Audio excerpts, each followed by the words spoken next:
अब से तुम्हारा हर एक दिन जहन्नुम होगा, तुम्हारी रूह तक कांप उठेगी। তো ভাই লোক, আজ আমরা most watched K drama the Glory নিয়ে আলোচনা করব। এটা একটা 18+ ওয়েব সিরিজ, যার IMDb rating 8.1 out of 10, rotten টমেটোজে 80% ফ্রেশ। 2022-তে রিলিজ হওয়া এই রিভেঞ্জ থ্রিলার সিরিজ আমাদের সোসাইটির ডার্ক সাইড তুলে ধরেছে। আর একটা মেয়েকে কীভাবে হেনস্থা করা হয়েছে তা দেখলে তোমাদের নিজেদেরই খুব খারাপ লাগবে। তাহলে চলো শুরু করা যাক।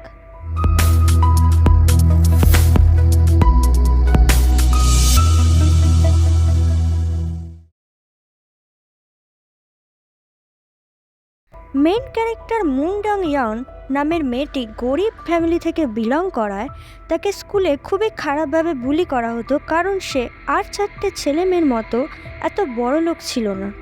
যেমন হেয়ার ড্রায়ার দিয়ে তাকে ছ্যাঁকা দেওয়া, তাকে বিনা কারণে বাজে কমেন্ট পাস করা, তার সাথে বাজে বিহেভিয়ার করা থেকে শুরু করে আরও অনেকভাবে বুলি করতো তার ক্লাসমেটরা তাকে। শেষ পর্যন্ত মেয়েটাকে স্কুল ছাড়তে হয়। সে কিভাবে নিজেকে তৈরি করে যারা তাকে বুলি করে তাদের ওপর রিভেঞ্জ নেওয়ার জন্য, এবং কিভাবে রিভেঞ্জ নেয় সেটা জানতে অবশ্যই এই সিরিজটা দেখে না। দেখা হচ্ছে নেক্সট ভিডিওতে। টাটা।